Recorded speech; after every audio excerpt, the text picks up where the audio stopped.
Hello everyone, welcome to my channel.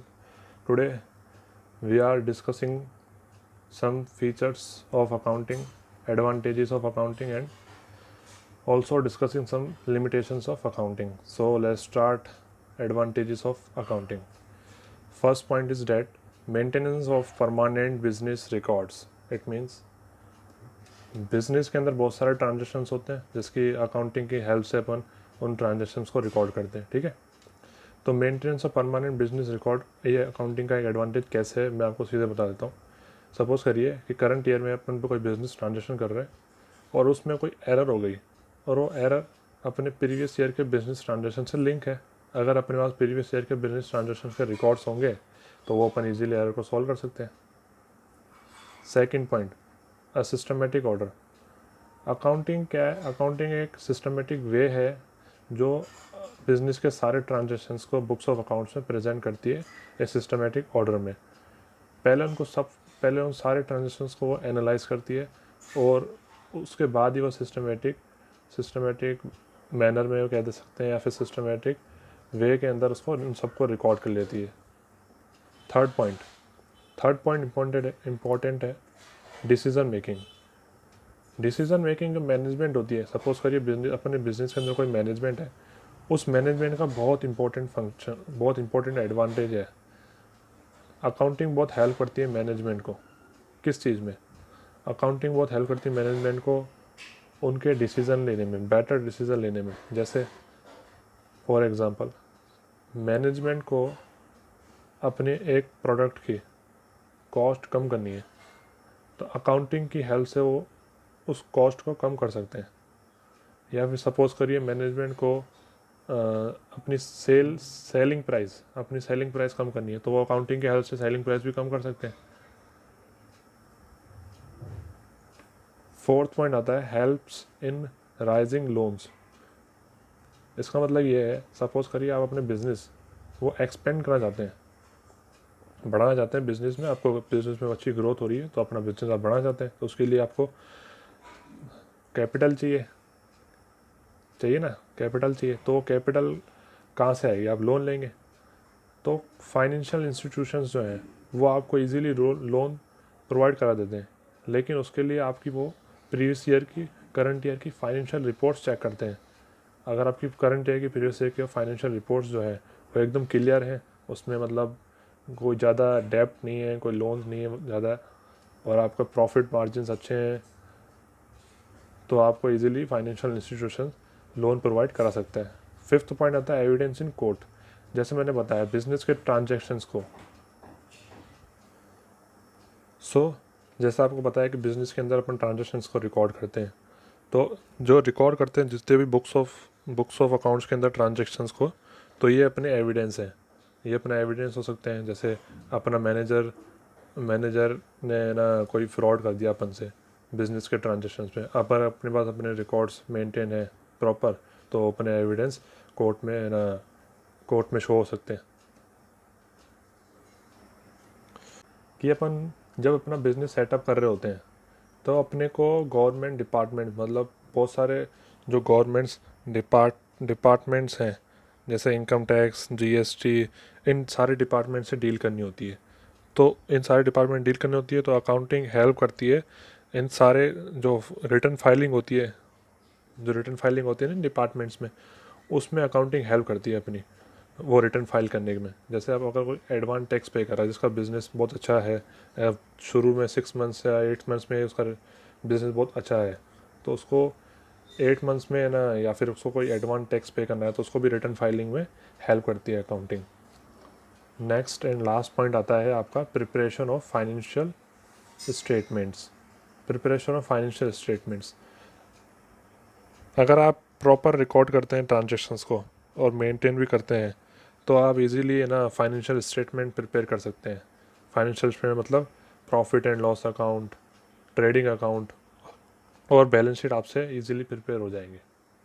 ये भी आपका एक एडवांटेज है अकाउंटिंग का। So let's start next topic, that is limitation of accounting. First point, accounting is not fully exact. It means accounting में क्या है, बहुत सारे ट्रांजैक्शंस जो हैं वो कैश रिसिप्ट्स के बेसिस पे रिकॉर्ड करे जाते हैं, सेल और परचेज के बेसिस पे रिकॉर्ड करे जाते हैं। कैश रिसिप्ट्स मतलब इनवॉइस आपको जो मिलता है, आपको जो बिल मिलता है, कुछ वाउचर्स मिलते हैं, उन सब के बेसिस पे रिकॉर्ड करे जाते हैं। लेकिन कुछ कुछ बिजनेस के ट्रांजैक्शंस को अपन एस्टिमेट करते हैं। मैं आपको आगे बताऊंगा एस्टिमेट्स मतलब एस्टिमेट कौन से बिजनेस के ट्रांजैक्शन को करते हैं। वो हो भी सकते हैं, नहीं भी हो सकते, लेकिन उनका सीधा जो इफ़ेक्ट है ना वो अपने प्रॉफिट या फिर लॉस स्टेटमेंट पे पड़ता है। जैसे इसका एक एग्जांपल दूँ मैं आपको, तो बैड डेब्ट्स क्या होते हैं, मैं आपको बताता हूँ बैड डेब्ट्स क्या होते हैं। सपोज़ करिए आपने 50 लाख की आपने क्रेडिट पे सेल करी, मतलब 50 लाख का आपने माल उधार में सेल कर दिया। तो जिस बंदे को आपने 50 लाख का माल उधार में दिया है, सेल करा है मतलब, उसमें से 40 लाख का तो उसने पेमेंट कर दिया और 10 लाख वो पे नहीं कर पाया और भाग गया, मतलब दिवालिया हो गया, तो वो आपके बैड डेब्ट्स हो गए। तो ये ज़रूरी थोड़ी है कि वो वापस ही नहीं आए, क्या बताओ वापस आके आपका पेमेंट कर जाए 10 लाख का और। तो इसलिए अपन एस्टिमेट करते हैं, इसलिए अपना प्रॉफिट या फिर लॉस स्टेटमेंट पे इफ़ेक्ट पड़ता है इसका सीधा। सेकंड पॉइंट आती है, accounting does not indicate the realisable value. So accounting जो है, अकाउंटिंग क्या इंडिकेट नहीं कर पाती रियलाइजेबल वैल्यू को। इंडिकेट नहीं कर पाती रियलाइजेबल वैल्यू का मतलब, जैसे सपोज़ करिए कि है ना अपन अपनी बैलेंस शीट के अंदर अपने को कैश का वो वाला अमाउंट रियलाइज़ नहीं होता जो अपन असेट को सेल कर देते हैं। अपन असेट को सेल कर देते हैं, ऐसा क्यों होता है? आपको पता ही होगा कि अकाउंट्स के अंदर बिजनेस और बिजनेसमैन को अलग अलग कंसिडर करा गया है। बिजनेस अलग होता है अपना, बिजनेसमैन अलग होता है, ठीक है। तो बिजनेस ऐसा सोचता है कि अपन एसेट को फर्दर यूज़ करेंगे, लेकिन बिजनेसमैन जो है वो असेट को सेल कर देता है। तो वो असेट को सेल कर देता है, तो अकाउंटिंग उस जो असेट को सेल करता है, जो वैल्यू आती है, जो मतलब कैश मिलता है अपने को, उस वैल्यू को इंडिकेट नहीं कर पाती अकाउंटिंग, इसलिए इसकी एक लिमिटेशन है। थर्ड पॉइंट आता है, accounting ignores the qualitative elements. Accounting में क्या है, सिर्फ money elements, money matters, money measures, मतलब जितने भी मॉनेटरी टर्म्स में है ना, मॉनेटरी टर्म्स में बातें होती हैं उन पे ही मेज़र किया जाता है, उनको रिकॉर्ड करा जाता है। बाकी क्वालिटेटिव एलिमेंट्स को इग्नोर ही कर देती है। जैसे पब्लिक रिलेशंस हो गए, अपने अपने क्वालिटेटिव स्टाफ, अपना क्वालिटेटिव क्वालिटेटिव मैनेजमेंट है अपना, उन सबको इग्नोर कर देती है अकाउंटिंग। तो ये भी एक इसका लिमिटेशन है। Accounting ignores the effect of price level changes. इसका मैं आपको एक एग्जांपल से एक क्लियर करता हूँ, इसकी लिमिटेशन क्या है, ये क्या कहना चाहता है। सपोज़ करिए एक मिस्टर एक्स हैं, मिस्टर एक्स एक पर्सन है, उनको फर्नीचर चाहिए था सपोज़ करिए। तो उनको जो फर्नीचर चाहिए था वो फर्नीचर बुक करने गए 1 अप्रैल को, ठीक है। जिस दिन बुक करने गए उस फर्नीचर की वैल्यू 1 लाख रुपीज़ की, 1 लाख रुपीज़ का फर्नीचर है। लेकिन वो बोल रहे हैं कि हम आपसे परचेज़ करेंगे, मतलब आपको परचेज़ 15 डेज़ के बाद बुकिंग मिलेगी आपको, तो आप पेमेंट भी उस वक्त करना, थोड़ा एडवांस देके पेमेंट भी उस वक्त। लेकिन 1 लाख की है, तो बिज़नेस क्या करेगा, अकाउंटिंग क्या करेगी, अकाउंटिंग उसमें है ना 1 लाख की एंट्री कर देगी कि ये एक्सपेंस, मतलब फर्नीचर अपन ने परचेज़ कर लिया, फर्नीचर टू कैश, ठीक है, ये एंट्री अपन ने कर ली। लेकिन जब अपन है ना पेमेंट कर रहे हैं 15 डेज़ के बाद 1 लाख रुपीज़, लेकिन उसकी रियल वैल्यू जो है सपोज़ करिए गिर गई, 90,000 रह गई, लेकिन अपन ने तो 1 लाख ही की है, तो वो उस प्राइस लेवल चेंजेस को भी इग्नोर कर देती है। 10,000 को कंसिडर ही नहीं करा उसने, 90 तो रह गई ना, लेकिन अपन ने तो 1 लाख दिया है, दिया 1 लाख है, लेकिन उसको कंसिडर ही नहीं किया, इग्नोर कर देती है उस प्राइस लेवल चेंजेस को, के इफेक्ट को भी।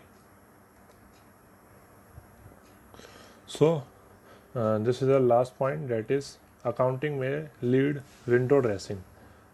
इसका ये मतलब समझो, इसका ये मतलब है कि अकाउंट से अकाउंटिंग करके कुछ कंपनीज क्या मैनिपुलेट कर दिए अपने बिजनेस, मतलब लोगों को मैनिपुलेट करती है। जैसे उनके जो फाइनेंशियल रिपोर्ट्स हैं उनको ज़्यादा प्रेजेंट करती है, अच्छे तरीके से प्रेजेंट करती है उनको, मतलब समझो कि दिखा करती, बहुत शो ऑफ करती है। उनके जो बिज़नेस की जो पोजीशन है नहीं, उनको जैसी है वैसी शो नहीं करके ज़्यादा शो, मतलब अच्छी तरीके से शो करती है।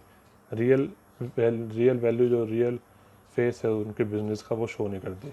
इसका ये भी एक अकाउंटिंग का एक लिमिटेशन है। Let's come to the next topic, that is features of accounting information. First point is reliability, means the information must be based on facts and be verified through source document by anyone. Information जो है वो facts पे based होनी चाहिए और verify होनी चाहिए source document से। सोर्स डॉक्यूमेंट मतलब आपके बिल्स हो गए, आपके कैश रिसिप्ट्स हो गई, आपकी इनवॉइस हो गई, आपके वाउचर्स हो गए, आपके कूपन्स हो गए, this all are source document. इनसे आपका जो है वेरीफाई होनी चाहिए इन्फॉर्मेशन, ठीक है। सेकंड पॉइंट आती है रिलेवेंस। रिलेवेंस मतलब to be relevant information must be available in time. Relevant information आपको अकाउंटिंग से मिल ही जाती है टाइम पे, and must influence the decision of users by helping them form prediction about the outcomes. अपने को रिलेवेंट इन्फॉर्मेशन अकाउंटिंग के हेल्प से मिल जाती है, ठीक है। तो इससे अपन क्या है फ्यूचर्स के आउटकम्स पे है ना प्रिडिक्शन भी कर सकते हैं कि अपना है ना ग्राफ, अपने बिजनेस का ग्राफ किस साइड में जाएगा, मतलब ग्रोथ कैसे होगी या फिर अपने को आगे अपॉर्चुनिटीज़ कैसे मिल सकती हैं, ये सारी बातें अपन प्रिडिक्ट भी कर सकते हैं अकाउंटिंग की हेल्प से। थर्ड में आता है अंडरस्टैंडेबिलिटी। अंडरस्टैंडेबिलिटी मतलब the information should be presented in such a manner that user can be understand it well. जैसे इसका कहने का मतलब ये है कि अकाउंटिंग का अंडरस्टैंड ईजिली कोई कर सकता है। जैसे किसी को अकाउंटिंग की नॉलेज भी नहीं है, सपोज़ करिए आपने कोई एंट्री करी, अगर मैं आगे बताऊँगा आपको, अपन एंट्री करते हैं तो उसके नीचे एक नरेशन लिखते हैं। नरेशन में वो बात होती है जो अपने अकाउंटिंग एंट्री पास करी है, वो बात नरेशन के अंदर होती है। जैसे आपने ना परचेज़ करा स्टॉक, गुड्स परचेज़ करे, तो purchase account debit to cash, तो अपने नरेशन में लिखेंगे कि अपन ने गुड्स परचेज़ करें, ठीक है। Goods purchase in cash in ₹10,000। तो कोई नॉर्मल आदमी जिसको अकाउंटिंग की नॉलेज भी नहीं है, वो इस नरेशन को पढ़ के ईजिली इतना समझ सकता है कि 10,000 के गुड्स परचेज़ करें कैश में। फोर्थ पॉइंट आता है comparability. The information should be disclose in such a manner that it can be compared with previous years figures of business itself and other firms data. इसका ये मतलब है आपके पास अगर बिज़नेस के सारे रिकॉर्ड्स हैं, ठीक है, बिज़नेस के सारे रिकॉर्ड्स से फाइनेंशियल रिकॉर्ड्स सारे बिज़नेस के हैं आपके पास, तो आप अपने प्रीवियस ईयर के भी आपका रिकॉर्ड्स है तो प्रीवियस ईयर को करंट ईयर से कंपेयर कर सकते हैं, अपने बिज़नेस को भी कंपेयर कर सकते हैं, साथ ही साथ अदर फर्म के डेटा को भी अपन कंपेयर कर सकते हैं। तो this is the features of accounting information. Hope ये वीडियो आपको अच्छी लगे। अगर अच्छी लगे तो लाइक शेयर एंड सब्सक्राइब जरूर करें। Thank you.